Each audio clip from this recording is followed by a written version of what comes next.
آدمی کی عقل اس کے کلام کی خوبی سے اور شرافت اس کے افعال کی عمدگی سے ظاہر ہوتی ہے۔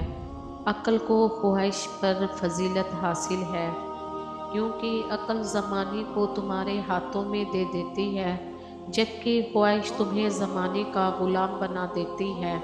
عقل سے بڑی دولت اور جہالت سے بڑی مصیبت کوئی نہیں۔ عقل مند اور احساس لوگ ہمیشہ غم و فکر میں مبتلا رہتے ہیں۔ عقل کو تنقید سے فرصت نہیں، عشق پر اعمال کی بنیاد رکھ۔ عقل کا صدقہ یہ ہے کہ کسی جاہل کی بات سن کر برداشت کیا جائے۔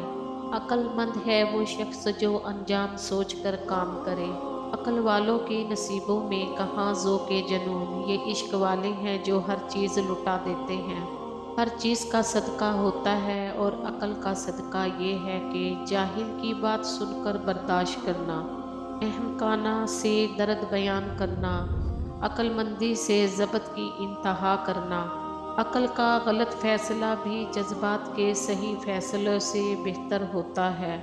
عقل مند اور بے وقوفوں میں کچھ نہ کچھ عیب ضرور ہوتا ہے، مگر عقل مند اپنے عیبوں کو خود دیکھتا ہے اور بے وقوفوں کا عیب دنیا دیکھتی ہے۔ جب عقل پر پردہ پڑتا ہے تو سب سے پہلے سمجھانے والا ہی برا لگتا ہے۔ عقل جتنی چھوٹی ہوگی زبان اتنی ہی لمبی ہوگی، کیونکہ صبح ازل یہ مجھ سے کہا جبرائیل نے، جو عقل کا غلام ہو وہ دل نہ کرے قبول۔